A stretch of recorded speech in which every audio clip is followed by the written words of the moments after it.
Bienvenue sur La Vie des Saints, la chaîne où chaque jour, nous plongeons ensemble dans l'histoire lumineuse et édifiante des saints de l'Église catholique. À travers leurs combats, leurs vertus, leurs épreuves et leurs miracles, ces âmes choisies nous rappellent que la sainteté n'est pas un idéal lointain, mais un chemin à portée de cœur. Aujourd'hui, je t'invite à plonger dans l'histoire bouleversante d'un apôtre de la miséricorde, Saint Jean de Matha, un homme choisi par Dieu pour libérer les chrétiens tombés en esclavage et pour témoigner au monde de la puissance de la charité. Dans les ténèbres du Moyen-Âge, où la douleur des chrétiens esclaves du nord de l'Afrique montait vers le ciel comme une immense plainte, la bonté paternelle de Dieu se manifesta d'une manière éclatante. Il plaça dans le cœur de ses élus une pitié ardente pour les petits, les pauvres et les souffrants. Parmi ces âmes choisies, Jean de Matha brille d'un éclat particulier. Né à Faucon, dans le diocèse d'Embrun, vers 1160, Jean reçut de ses parents pieux une éducation qui, tout en formant son esprit, affermissait surtout sa foi et sa charité. Sa mère, prudente éducatrice, l'entraînait dans les hospices et les prisons, au chevet des miséreux et des malades. C'est ainsi dès l'enfance que Jean de Matha fut initié au culte de la douleur humaine, qui allait marquer toute sa vie. Après des études brillantes à Aix puis à Paris, il fut reçu docteur en théologie.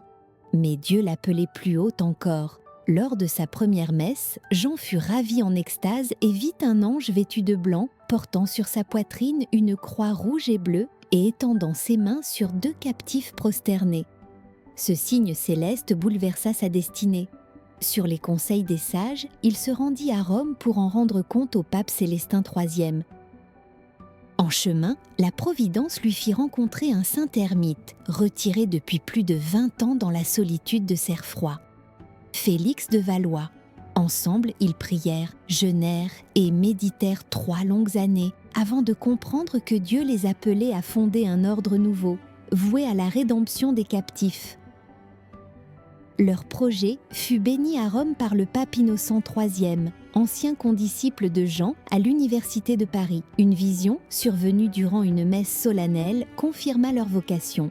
L'ange à la croix rouge et bleue apparut de nouveau aux yeux du souverain pontife. Le 2 février 1198, l'ordre de la Très Sainte Trinité pour la rédemption des captifs était officiellement fondé.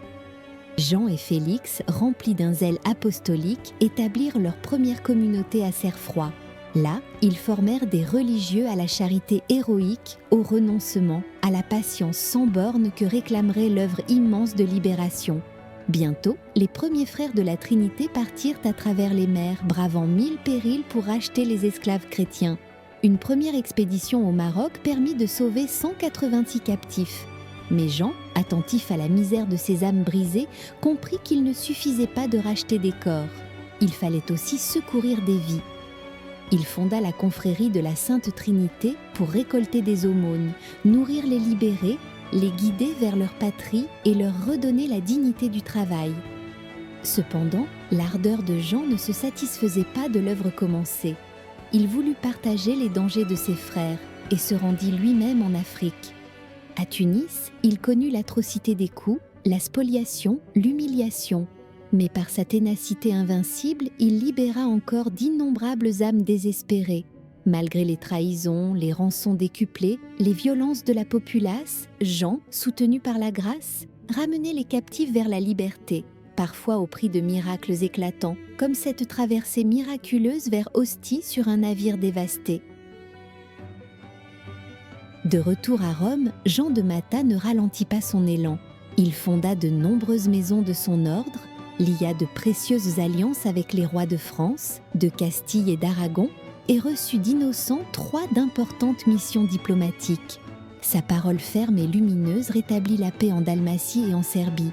Il prêcha même la croisade contre les Albigeois et soutint de ses largesses les armées chrétiennes, notamment lors de la victoire de Tolosa, marquant un coup d'arrêt aux forces musulmanes en Espagne. À mesure que ses forces physiques déclinaient, son âme s'enflammait davantage dans la prière et l'austérité. En 1210, sentant sa fin approcher, il entreprit un ultime voyage pour visiter ses religieux dispersés, retrouvant ainsi son vieil ami Félix de Valois pour une dernière étreinte terrestre. Félix s'éteignit en novembre 1212. Jean, averti par une vision, sut qu'il le rejoindrait bientôt. En décembre 1213, la fièvre l'emporta. Avant de mourir, il réunit ses frères, leur transmit une dernière exhortation brûlante de charité et de fidélité à leur mission, les bénit, puis, serein, s'endormit en Dieu le 17 décembre. Canonisé en 1262 par Urbain IV et honoré dans toute l'Église par une fête fixée au 8 février par Innocent XI, Jean de Matha demeure, pour nous, un exemple éclatant de l'amour infatigable pour les âmes captives et souffrantes. Merci d'avoir suivi ce beau témoignage de foi et de sainteté. Si cette histoire t'a inspiré, abonne-toi à La Vie des Saints pour découvrir chaque jour une nouvelle figure lumineuse de l'Église. Pour aller plus loin, rendez-vous sur laviedessaints.com. Tu y trouveras d'autres récits spirituels, ainsi que nos livres consacrés au trésor de la sainteté chrétienne.